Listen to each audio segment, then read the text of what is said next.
To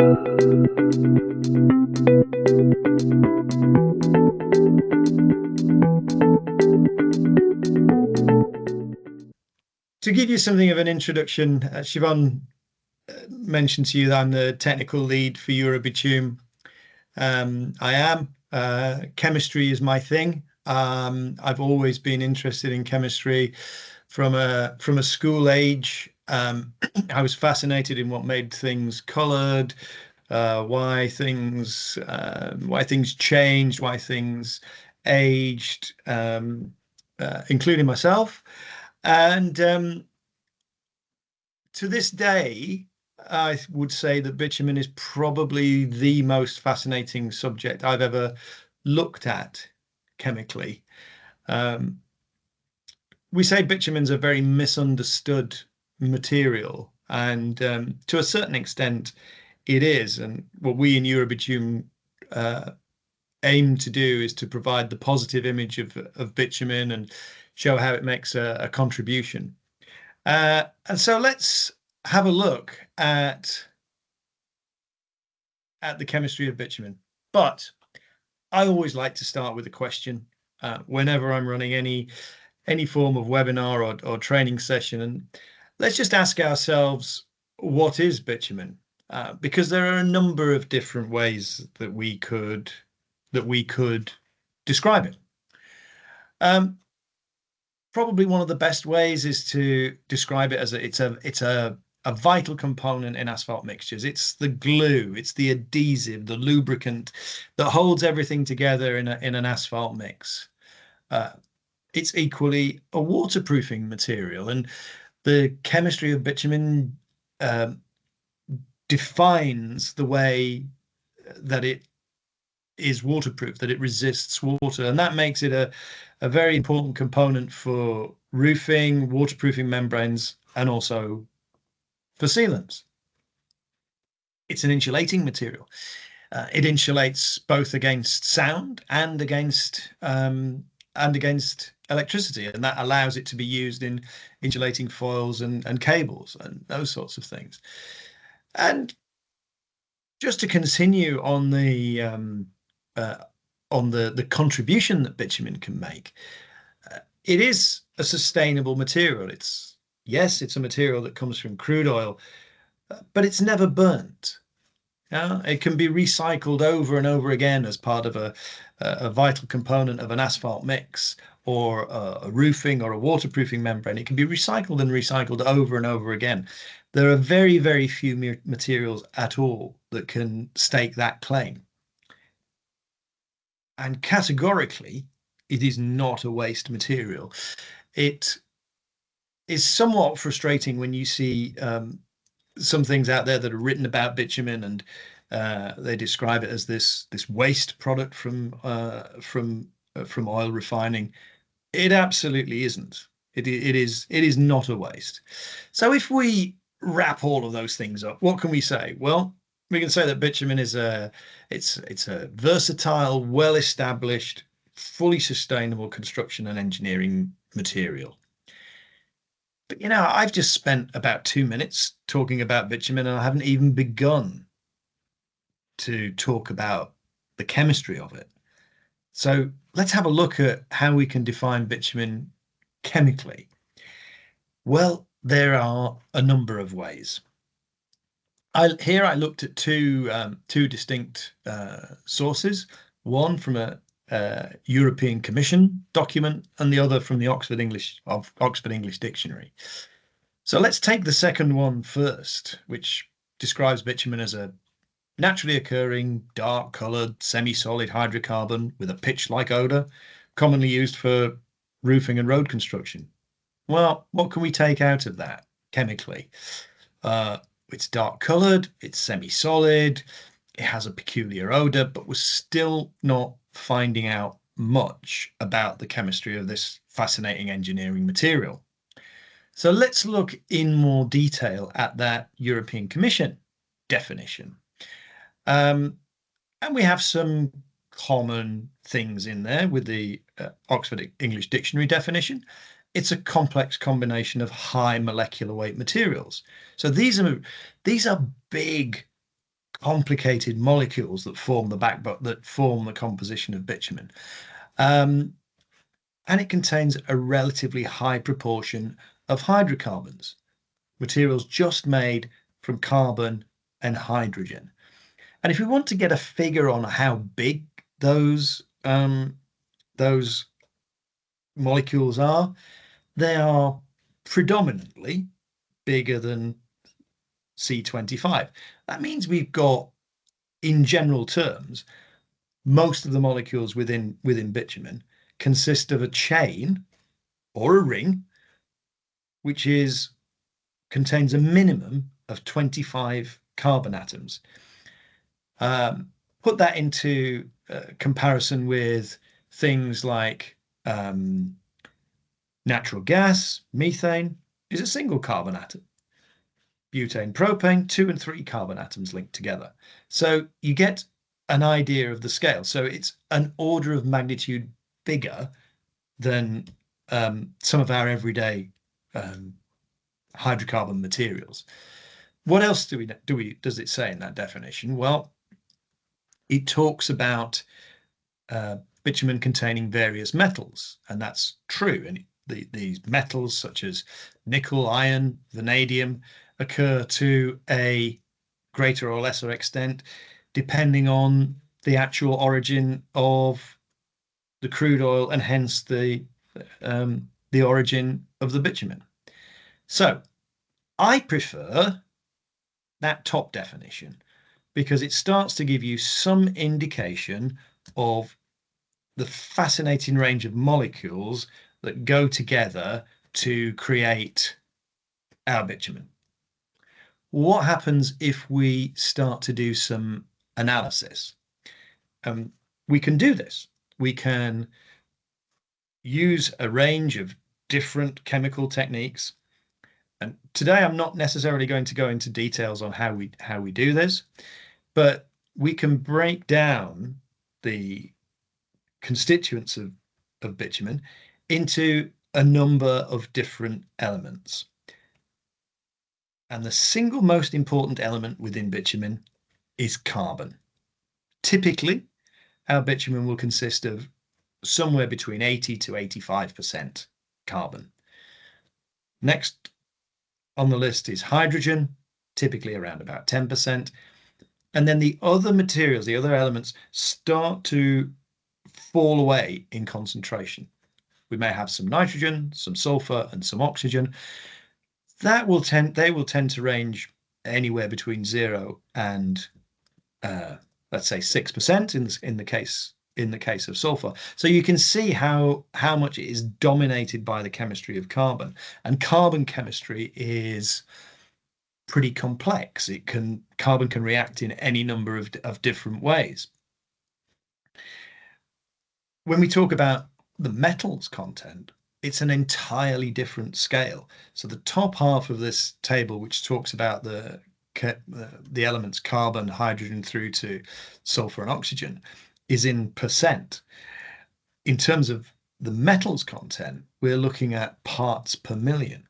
So tiny, tiny amounts of metals within the composition of bitumen. But those metals can play quite an important part in the way that bitumen behaves. They also can give you some indication on the origin of the bitumen, because depending on where the crude came from, some crudes have a higher metal content than others, and that can give you a little bit of a steer on where the crude and hence the bitumen came from. Before going on to the next slide, I want to again pose another question. I've already said that bitumen's complicated. There are lots of different compounds within bitumen. Those compounds tend to be pretty big. They tend to be chains of 25 carbon atoms and more in length. If we were doing this face to face, I would ask for an interactive session and ask you to make a guess for how many individual compounds you might think there are in bitumen. And I've had answers anywhere in the range of 50, 100, 150. Well, let's just have a look at how many individual chemical compounds we might be able to find in bitumen. This is a, a graph from what's called a high resolution mass spectrometer. And a high resolution mass spectrometer separates materials out into individual chemical compounds. This is a really state-of-the-art piece of equipment. The graph you're seeing was presented last year at the Peters and Asphalt Research Conference by an incredibly clever guy called Ryan Reynolds. And using his extremely powerful mass spectrometer, he managed to separate more than 100,000 individual compounds or individual chemical species from within the bitumen. So you begin to see, with such a big array of chemical compounds, such a big array of molecular weights, such an unusual combination of compounds within there, it's no wonder that analysis of bitumen is complex. In the years I've worked in the bitumen industry, I've been asked probably over 100 times for a way of providing a fingerprint for bitumen. And it really is practically impossible to do because of this complex arrangement of molecules that there are, the sheer number of molecules, and the real difficulty of trying to separate those out into individual compounds that you could perhaps put a fingerprint on. So, enough of the complexity. So, we know we've got a complicated material, and we know that that's going to make it difficult to analyze. It's going to look as though I'm going slightly off topic at the moment, because I'm now moving away slightly from chemistry and more into structure. But chemistry and structure are intrinsically linked, and the quest for understanding of the chemistry of bitumen is very closely linked to the quest for understanding the structure of bitumen itself. Over the years, a number of different models have been composed for the overall structure of bitumen. They tend to be grouped into, well, until very recently, into two distinct areas. There's what's called the colloid stroke micelle approach. And if you want to think of that in slightly simpler terms, you can effectively consider bitumen as being a kind of emulsion, a very specialist kind of emulsion, where you have discrete droplets of one material dispersed in another material. And then there's the solubility approach, which is a much more mathematical approach to describing bitumen. We aim to determine the how soluble each compound is, or each group of compound is, within another. The colloid micelle model is the oldest, and it's the one that has probably gained the most acceptance over the years. The solubility approach is much more recent, and it actually has a greater physical chemistry background to it. And then very recently, there have been other models proposed, which we call B structures, and I'll come into that later. But it's the chemistry that defines the structure. And within our incredibly complicated structure of bitumen, what we can do is we can group sets of compounds and materials into separate separate groups. We define these as what we call saturates, aromatics, resins, and asphaltenes. I'll come to those in a couple of slides. But it's the ratio of these groups of compounds that can define the structure of the bitumen.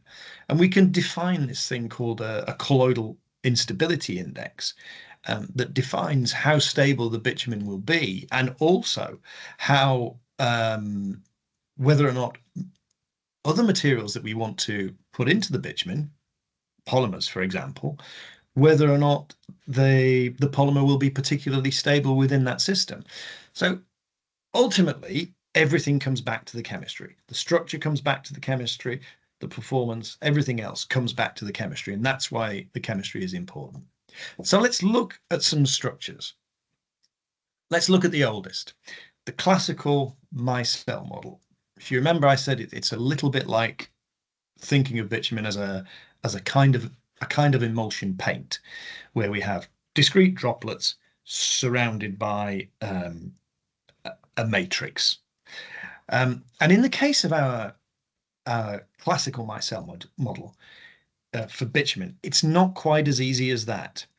So yes, we do have these droplet type structures dispersed in a medium, but those droplets are complicated. So what we have is our asphaltenes. These are very big molecules, very complicated materials, surrounded by our resins, dispersed in a matrix of aromatics and saturates. And we can have two different types of structures there. There is what's called the Sol model. This would be similar to our paving grade bitumens. If we could look under a microscope and see it, that's the sort of structure that we would get. And then with our gel type structure, we have more of these individual droplets very, very closely packed together. Unfortunately, it's very difficult to look down a microscope and see those structures. But those are the two sort of critical structures that have been adopted over the years. But they're not the only ones. Our quest to define the structure of bitumen goes back over 100 years now. The original model proposed by Pfeiffer and Sal is the discrete micelle structure. The next big leap forward was 1974, so that's just over 50 years ago, where a scientist called Yen proposed that there were actually superclusters. So all of those individual droplets started to pack together. That gained some adoption. Then there was the Newman model, which suggested that those metals, which may have some charge, they attracted the micelles. It was called a reverse micelle structure around a charged core. And then the one you can see at the bottom, this is really interesting. This one. This was proposed in 2013, and it was the first time really looking down a microscope and being able to see some structures. And there it appeared what were called B phases, periphases, and perpetua. So a different way of looking at structures. I've talked about the number of compounds within bitumen. I've also talked about the fact that we can group some of those compounds into what we call fractions, and that's absolutely true. And this is one of our more powerful techniques to understand what is in bitumen. And we do this by using a combination of different solvents. We can, and I'll come to that in a couple of slides' time. But the four components which I've already described, saturates, aromatics, resins, and asphaltenes, they're chemically very different. Our saturates, these are mainly straight chain materials, carbon atoms in a single chain, or in a small ring. You can really think of these as oils. They give fluidity to the bitumen and they define low temperature properties. The next component, the aromatics, slightly different, more ring structures than chains. And these usually form the main components. Next, we come to our resins. These are predominantly ring structures, and they tend to have an influence on the adhesion of the bitumen and its overall stability. Very powerful materials, the resins. And then we get to our asphaltenes. Lots of ring structures, tend to give rigidity and stiffness and high temperature properties. It's the asphaltenes that dominate that. We've been trying to separate bitumen into its individual fractions for longer than we've been trying to understand its overall structure. The first structural model proposed for bitumen, that colloidal structure, was in 1924. Well, 16 years previously, two chemists, Marcus and Eichmann, had attempted to separate the bitumen, and they did. They managed to separate it into two components, which they called asphaltenes and oils.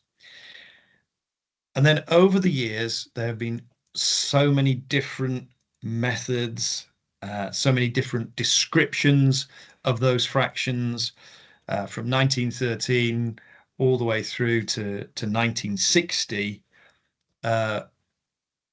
with different results.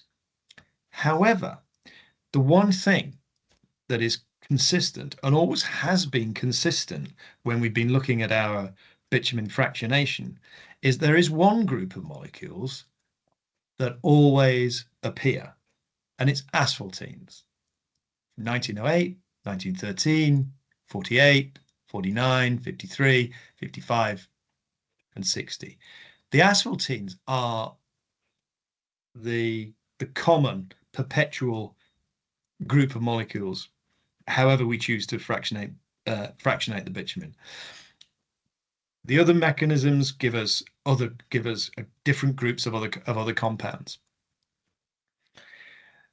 The 1960 Corbett fractionation is the one that has become the most widely adopted, and it is now capable of being automated, and it separates our bitumen into those four key fractions: saturates, aromatics, resins, and asphaltenes.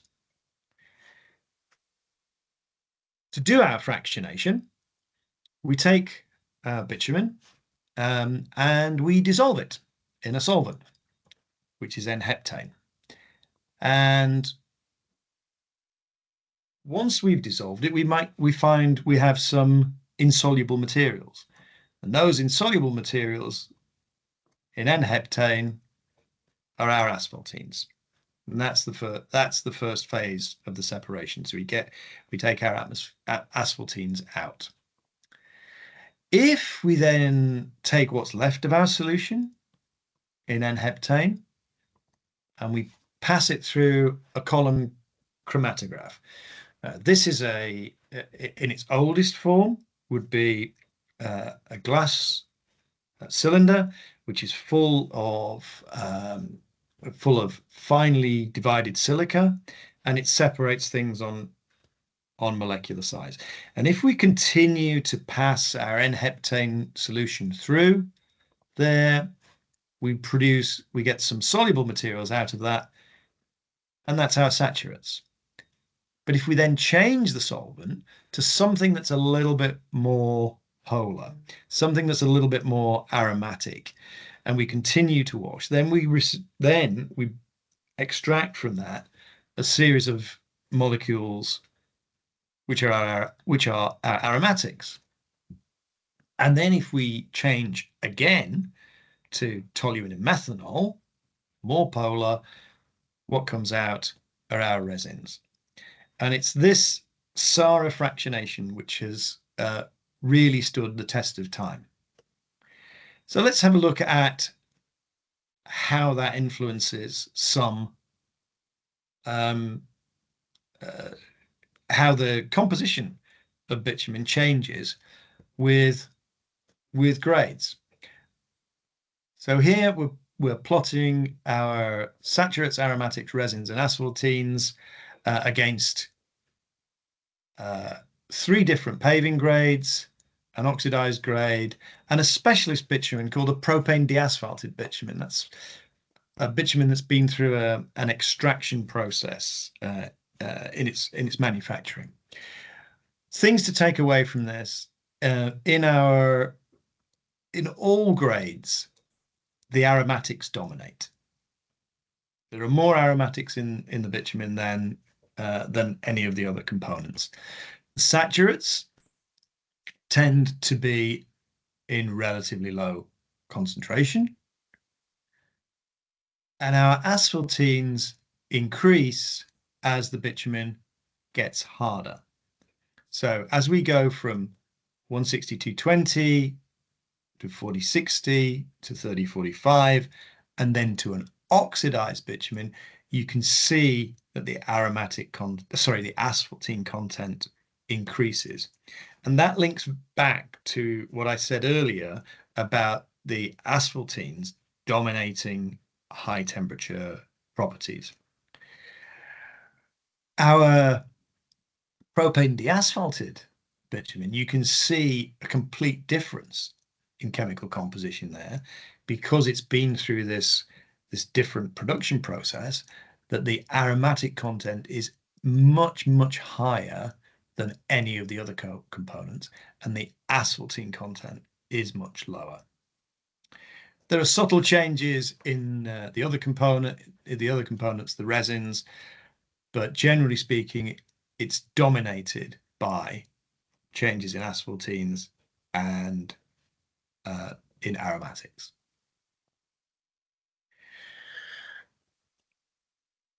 The chemistry of bitumen changes as well as it ages. So I just want to refresh our memory about what happens with bitumen when it's subjected to either time, temperature, oxygen, or ultraviolet light.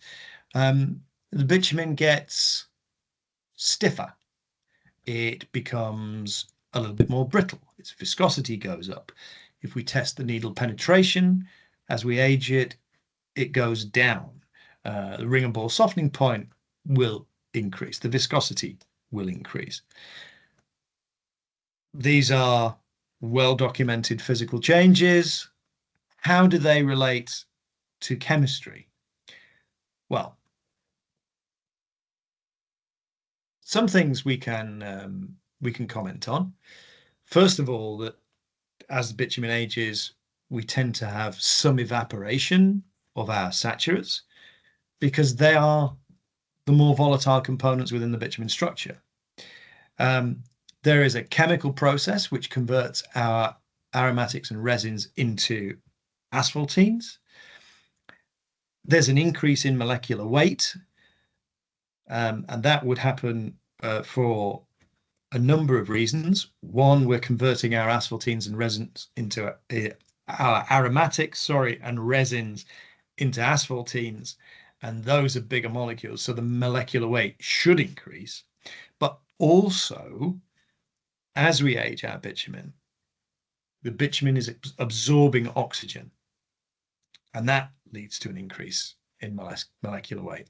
But there's a change in the chemical composition as well, which we can look at either via changes in our chemical composition, but also by using sophisticated spectroscopic techniques, infrared spectroscopy, that will indicate what is happening on a more detailed molecular level.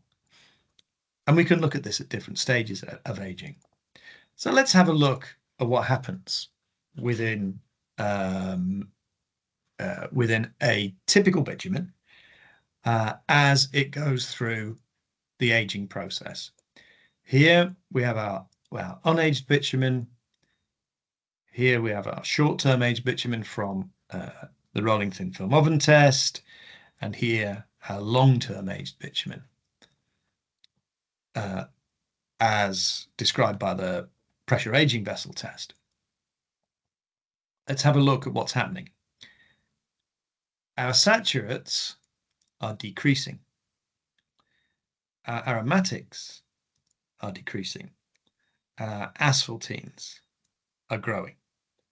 So although it may not look significant, a change in asphaltene content from here of 18% to here, let's say 25%, has a big change in the physical properties. Subtle changes in chemistry lead to relatively large changes in physical properties. I would love it if we could look down a microscope and see these things happening. Unfortunately, bitumen is a very good insulator against light, so we can't use optical techniques to have a look at the changes within bitumen, so we have to look elsewhere. And fortunately, one of the more powerful techniques that we have is infrared spectroscopy. So just to show you what we mean by that, if we look at our electromagnetic spectrum, the shortwave materials, our gamma rays, radio waves over at one end, we then go through X-rays, ultraviolet, a tiny amount of the electromagnetic spectrum, which is visible light, and then we go towards infrared, microwave, and radio wave. And it's within infrared, the infrared region of the spectrum, that we can really start to see what's going on at a molecular level within the bitumen as it ages. We do that by using an infrared spectrometer. In simple terms, what we do is we have an infrared source and we direct a beam of infrared radiation into a sample of bitumen, and we measure what comes out at the other end. It's more common to carry out the infrared spectroscopy like this because it's very difficult to allow infrared to pass through the bitumen, and so we reflect it off the surface and we measure what happens at the other end. Infrared spectroscopy tells us that different chemical groups absorb different wavelengths of infrared radiation or different frequencies of infrared radiation.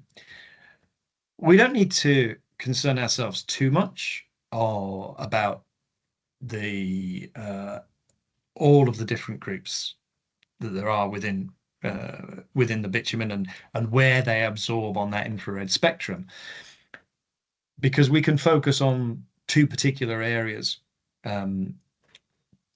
which is carbon oxygen and sulfur oxygen, the so-called carbonyl and sulfoxide groups.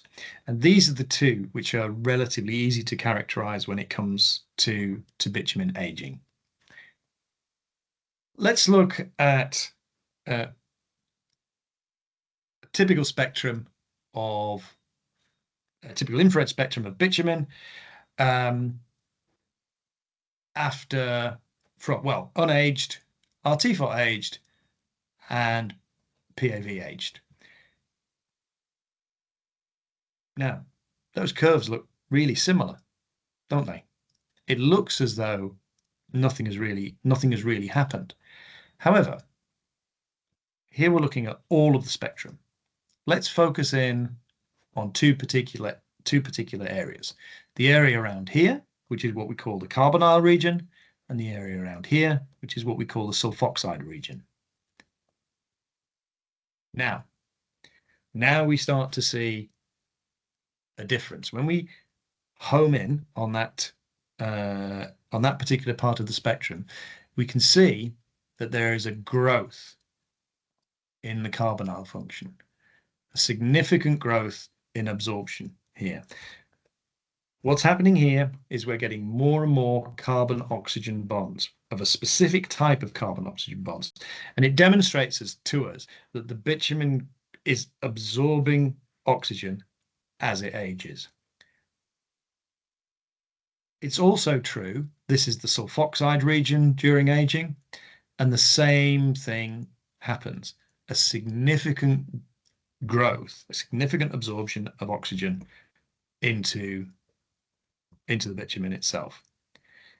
Again, it may look, if you look at the scale of absorption units, it may look absolutely tiny, but those tiny changes in chemistry drive big changes in physical properties. This is why bitumen is such a fascinating compound. So let's look at the conclusion. So of that particular section, we can investigate aging by changes in composition, increase in asphaltene content, growth, or by looking at the molecular properties, looking at the growth in those carbonyl and sulfoxide functional groups. And keep in mind that very small changes in chemistry lead to big changes in physical properties. Coming towards the end, another critical factor is a critical property of bitumen is adhesion. Bitumen has to adhere to aggregate. It has to ensure that bitumen and aggregate sticks together, because if it doesn't, then an asphalt would not perform. So why does one material stick to another? Well, any number of reasons, really. There can be chemical bonding. An example of that would be superglue. There can be differences in charge, positive and negative compounds. They will attract each other. It could be caused by differences in surface energy. Materials that have got a lot of energy at the surface tend to attract other molecules to each other. And then there's mechanical interlock, where you've got a porous material, you put something that's you put another material into it, and then it can't get out. It's mechanically interlocked. Well, what about bitumen? And why does bitumen adhere? Bitumen has some acidic groups within it, typically, and those acidic groups are quite attracted to the negative or the basic groups that occur on aggregate. We can look at aggregate at a number of levels. At our macro level shows we have a large aggregate particle. The micro level gives us the overall texture of the aggregate, but then we can look at the molecular level as well, and we tend to be able to subdivide our aggregates into two particular types: the calcareous types, such as limestone, which have a lot of carbon and oxygen at the surface, and the siliceous types, like granite, have a lot of silica and oxygen. So, how does our bitumen adhere? Well, we have with our siliceous aggregate, we have an attraction between the polar groups and the oxygen groups on the siliceous aggregate.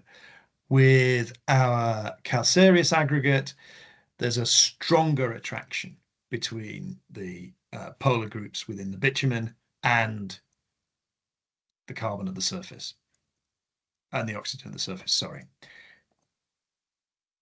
So it's been a whistle-stop tour. I'm not going to I'm never going to say that bitumen isn't a fascinating material. It is from both a chemical and physical and an application perspective. What I've tried to do is to give you a bit of an overview of the chemistry of bitumen and what drives the chemistry of bitumen and how the chemistry of bitumen drives those big changes in physical properties. And I've tried to do that by looking at definitions and different structural models. There are those micelle models, the solubility models. Remember the B structures, the different fractionation methods, how we can separate bitumen into its individual groups of compounds. And then just a little look about how the chemistry of bitumen changes as we age. And also a little look at the chemistry of adhesion. All that remains for me is to thank you for your attendance today.